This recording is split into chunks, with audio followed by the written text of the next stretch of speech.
everybody, and welcome back to Lindsay's Little Library. So, Snickers and I are here to talk to you about my top 21 books that I read in 2021.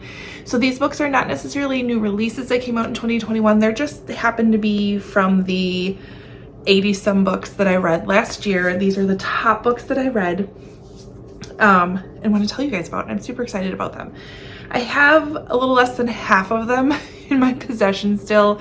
I did use my library a lot more this year. I read a lot more ebooks this year. I increased my audiobook consumption. So it's kind of coming from all over the place and not necessarily adding books to my shelves. So that's good. But yeah, I'll show you the ones that I have, tell you what I like about them, and we'll go from here. It doesn't mean that these are all 5-star reads. They're the books that have stuck with me. And when I went through my list, they're the ones that I was like, yeah, let's talk about those again. So first one is one of the very first books that I read in 2021, and kind of the book I compared every other book to the entire rest of the year. And that is Lovely War by Julie Berry. This is such a unique book. So if you are a historical fiction, World War II, World War I fan, you need to read this book because there's such a different take on it. So this one combines Greek mythology and historical fiction. So we have the days where we kind of follow a little of World War I and more World War II. We have a number of Greek gods come together. We have like Apollo and Ares and who else? Aphrodite are all coming together and kind of being put on trial in a bit. It's really a unique perspective. And so they have to tell this story of how the god of war and the god of love and how they go together and how it just makes sense that they go together. And within their story, they're talking about Hazel, James, Aubrey, and Colette and how those 4 people find love during war. And it is just fantastic. I can't talk about this book enough, and I love, love, love it. I have things tabbed in here all over the place.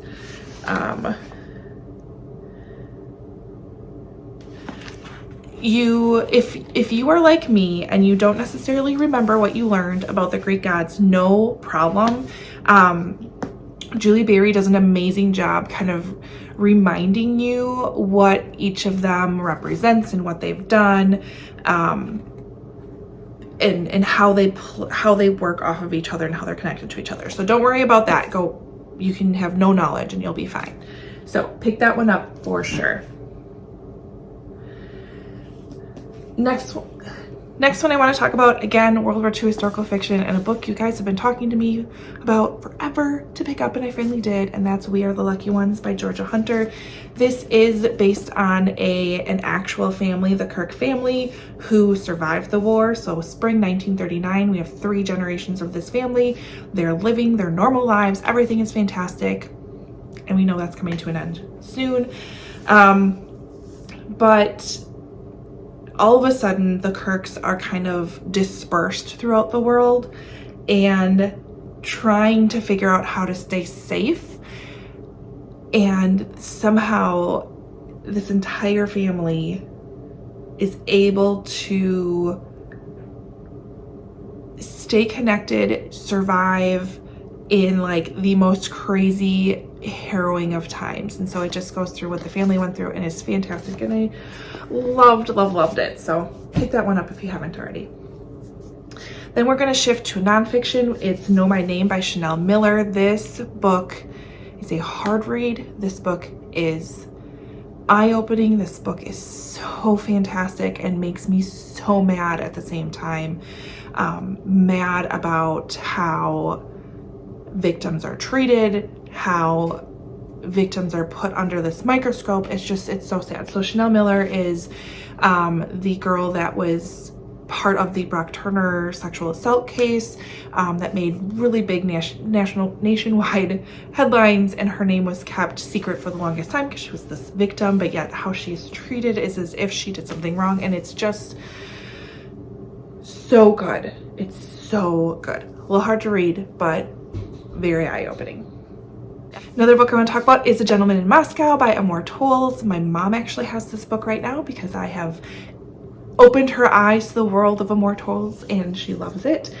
This one follows our Count Alexander, and this is at the beginning kind of the end of like the Tsar family and the royal type of a leadership in Russia, and we are into a more communist country. And because of his status as being a count, he is kind of put on trial and basically put on house arrest, and he has to stay in this very prestigious hotel in Russia, and he cannot leave at all. And so it follows his relationships with the staff there, his relationships with the other guests there, how he still maintains his own identity and his own self going through this, and then the amazing friendship that he makes with the little girl there. And there are times it is hilarious. There are times when it's heartbreaking. It's just so beautifully written, and I just love that book. The next one I want to talk about is In an Instant by Susan Redfern. This is an example of one that's making my list that isn't necessarily what I would consider a 5-star read, yet it's 5 stars, like if that makes sense. The writing is nothing phenomenal, but the story and the plot, and I'm such a plot-driven reader, just blew me away. So this follows the story of a family who every winter they go and stay at this cabin up in the mountains. They go skiing, they just come together, they have a good time, and they have very strong traditions of what they do every time they go up there. And one of them is they always go out for pizza. So they leave the cabin, and it happens to be a bit of a snowstorm, but nothing they can't really handle. Being from Wisconsin, I totally understand that. There's some crazy weather that we still go out in, so I get it. Unfortunately, at this time, the weather was really, really bad, and they ended up going and getting into an accident, and now they're all fighting for survival during a blizzard with some injuries, and nobody knows that they're stuck off the side of the road.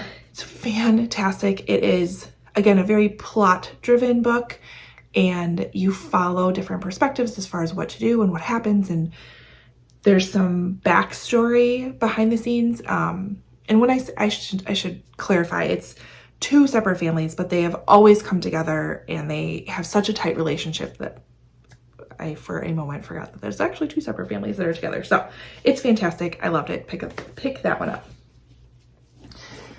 Next one I want to talk about is The Lost Apothecary by Sarah Penner. Oh, historical fiction, badass women, murder, and present day. So you have dual timelines. It's like the book was written for Lindsey. So we have our current timeline where we have Caroline.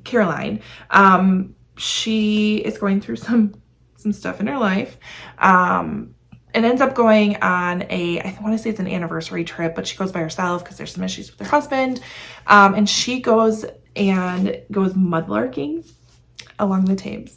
So she finds this old apothecary bottle, and she kind of is like, you know what, I want to learn more about this. And she kind of deep dives down this rabbit hole about this specific bottle. And the bottle happens to be tied to our past timeline story, where we are following this woman apothecary, and she has been slighted in the past by some really not so great men. And so her kind of way to get back at the world is she helps women who are in trouble, who are being abused, who are being treated poorly, solve their problem, aka kill some other men, in what seems like a natural way. So we follow these stories. We follow Caroline as she's figuring out where this came from and where it takes her, and then we follow what happened. It is so phenomenal, and I loved it. Loved it. All right, next one I want to talk about is American Dirt by Jean Cummins. I don't know where my copy is. I think I borrowed it to somebody. But this takes place in Acapulco, and we open the book with a Mexican family there. They own a bookstore. They're having a great time and a barbecue, and all of a sudden a drug cartel comes, and there are only 2 survivors. There is our main character and her son, and she now needs to leave because this drug cartel is coming for her. So she's on the run. She needs to get as far away as possible, really needs to get into the United States. And so we follow her journey. We follow how she gets there. We follow her people are still coming after her and pursuing her, and where does she find help and how does she keep her son safe? There's a part in the book where they actually rides on a train, but on the roof of the train. And then of course I went into this big rabbit hole of like, does this happen? And sure enough, it does. On finding and securing a coyote, on getting across the border. It is just, wow. It's wow. I know there's some controversy around the book. In my opinion, it's a good book and it's worth the read. The next one I want to talk about is Necessary Lies by Diane Chamberlain. Oh, so fantastic. This really, I went and dug deep, and Diane does this all the time, and she's so fantastic about it, into the eugenics movement that happened in the past in the United States. And we follow a social worker whose kind of part of her job is to figure out who is getting assistance from the government, and at what point do some of those people need to be forcibly sterilized based upon their circumstance and their situation. And so you really get to know the social worker, you get to know the families that are involved, the moral dilemmas and value misalignments within the book. And again, makes you think, again, made me go down this huge rabbit hole, and just fantastic book. I really love Diane Chamberlain's books. The next one I read, also I'm missing this book, is Local Woman Missing by Mary Kubica. I have been on the fence about Mary Kubica in the last year or so. I had a great book that I read by her, and an okay book that I read by her, so it's kind of like, I don't know what's going on here. But I picked up Local Woman Missing, and I am a fan again. This one I almost encourage you just to go into it blind. I'm going to warn you, the first chapter or so is hard to read because there is a child who's kidnapped and how that person is treated, and then you get to know a number of different characters and kind of how they all tie together. But it is fantastic, amazing mystery, thriller, whatever you want to call it. I love that book too. The next one I want to talk about is also lent out to, I think it's like a friend of mine, and then she borrowed it to her mom. It's out in the universe somewhere, and that's fantastic. And it is the Gunko, which I loved this book. Love this book. So it's more of a contemporary story about a man who is kind of a recluse, who is a famous actor. He's kind of living on his own. He just doesn't want to deal with people. It's too people-y for him. But he adores his family, and his brother calls upon him for some help. So his brother just recently lost his wife, whom this man also had a really close relationship with at one point in time. Just lost his wife, and he is dealing with some addiction issues and needs this man, the uncle, to take his kids for the summer so he can go to rehab and figure his shit out. So reluctantly agrees, brings these two kids into his life, and they need him just as much as he needs them. And so you go through this grief process with them. You laugh, you have all the feels, all the feels. It's just so fantastically written, and I love, love, love that book. The next one I want to talk about is The Queen's Secret by Karen Harper. Yeah, can't read my own writing. This one was a surprise for me. This was a NetGalley book that I read. It is available. I'm a little behind on my NetGalleys, but we follow Queen Elizabeth and so Queen Elizabeth's mother, and how when she was queen, how she dealt with Churchill in World War II, and the fact that her husband is now king and really wasn't meant to be king, and the whole gamut, and then also raising her children. And I really, really enjoyed it. I am such a fan of The Crown, and so it was interesting to see the parallels between the two, but it was just really great. It's good historical fiction. It was awesome. Next nonfiction I want to talk about is The Only Plane in the Sky by Garrett Graff. It's an oral history of 9/11. And so you go through the entire day and you are reading snippets from air traffic control, from phone calls, from interviews, it's the entire day. Each attack, different viewpoints, different characters, people who are in the buildings, people who are rescuing people in the buildings, Pentagon, all of it. It is hard to read. I'm not gonna lie about that. It's a book that I want to read on a regular basis, whether it's every year or every other year, just to remind myself about the details of what happened that day. And it was just fantastic. It's fantastic. Oh, here I'm rambling on. Here it is. Here's the book. But yeah, it's just, and the way it's written, like I said, it's an oral history. I've heard the audiobook is amazing. I was just so into reading the book. I didn't give the audiobook a try, but I think when I read it again, I'll listen to it because you hear the actual phone calls in the audiobook. So it's amazing. Next one I want to talk about is The Girl in the Mirror. We have this, Rose Carlisle wrote this. This is a, what are we going to call it? Oh, they didn't put it on here.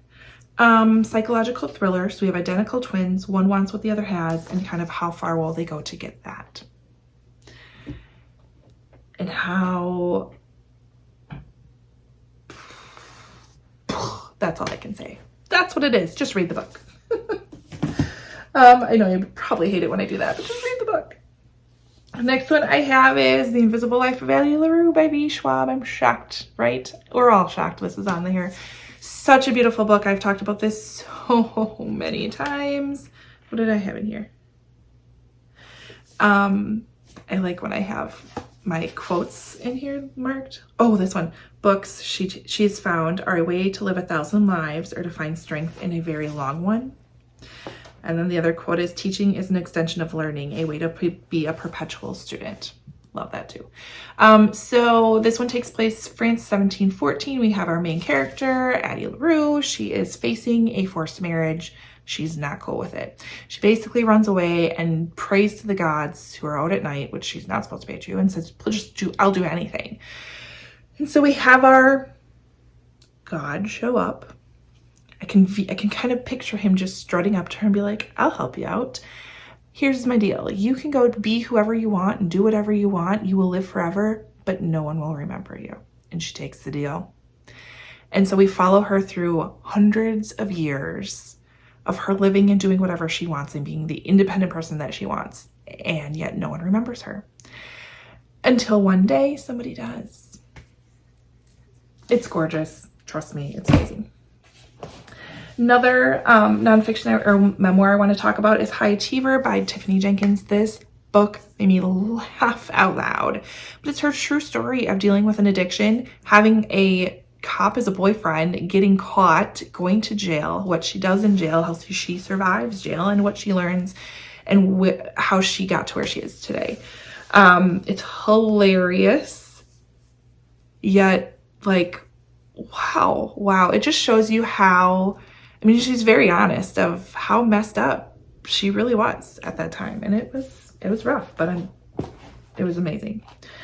Another ebook I read was The One by John Mars. This one is kind of based upon the premise, if you were able to send in your DNA sample and this place will match you up with the one person in the world that is your soulmate, would you do it? And what would happen when you got the results? And what if that person wasn't who you're with? What if that person was the same sex as you are? What if?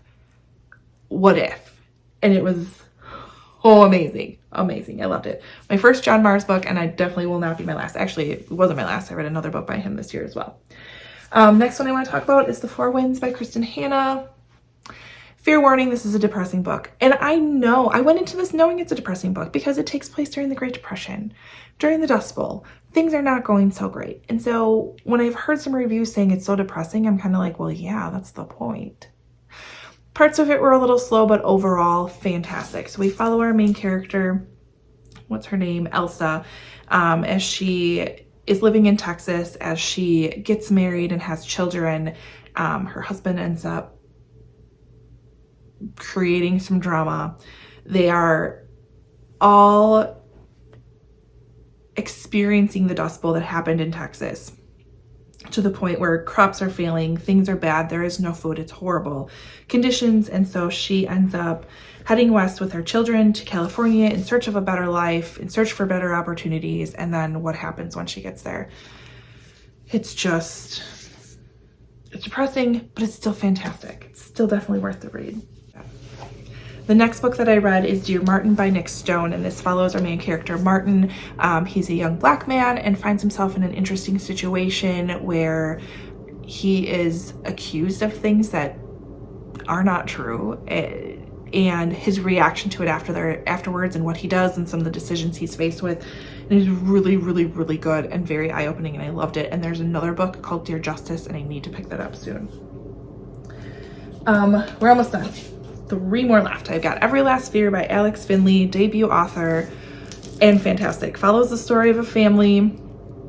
It says they found the bodies on a Tuesday, is what it starts with. Traces the fate of the Pine family, a thriller that will leave you both leave you on the edge of your seat and move you to tears. And that's all I'm going to tell you. Again, another book I want you to go into blind and just enjoy all of it. Another book I listened to on audio, which I highly encourage you to listen to this one on audio, and maybe don't be traveling at the time, but it's called Falling by TJ Newman. Basically is the premise of what if you are an airline pilot and you find yourself being blackmailed while you're in the air. Either you crash the plane and kill everybody that's on the plane, or this person will kill your family, and what do you do? It is one of those books that you pick up and you start, and the crazy, suspenseful, whatever action happens the entire time, and you're done and you're like, whoa, I need a nap. That's what it is. The last one I want to talk about is The Invited by Jennifer McMahon. It's about a spooky, ghost-filled house in the woods, and I read this while in a house in the woods because I love to do that to myself. But we have Helen and Nate. They've abandoned their city life. They're gonna go out into the country. They have 44 acres of rural land. They're gonna build their dream home and they're gonna live out there. And as we start building the house, Helen, who's a former history teacher, starts kind of learning about the area and what happened, and the legend of Hattie Breckenridge. And Helen, being a history teacher and a history lover, has a passion for artifacts and starts bringing different artifacts into the house, which starts up this paranormal activity that is happening around the house. And so it is truly like, is she inviting them in, or are they already there? So fantastic ride. It is creepy, it is spooky. There are parts that I maybe wanted to put it in the freezer, but I'm in for the ride and I love it. And Jennifer McMahon, she just does not disappoint. I'm just saying. So those are my 21 books that I read in 2021 that I absolutely loved, and you need to go and pick up them all. And they're so good. So I had a really great reading year. I'm really ecstatic that I was able to think of 21 books. Probably could have added a few more, but overall, these are the ones I want you to focus on. So comment below if you've read any of these and you like them, or if you didn't like them, or you want to chat about them. What was your favorite book of the year? Because I always want to add them to my list. Otherwise, like, subscribe, and all that fun stuff, and I will see you next time. Bye.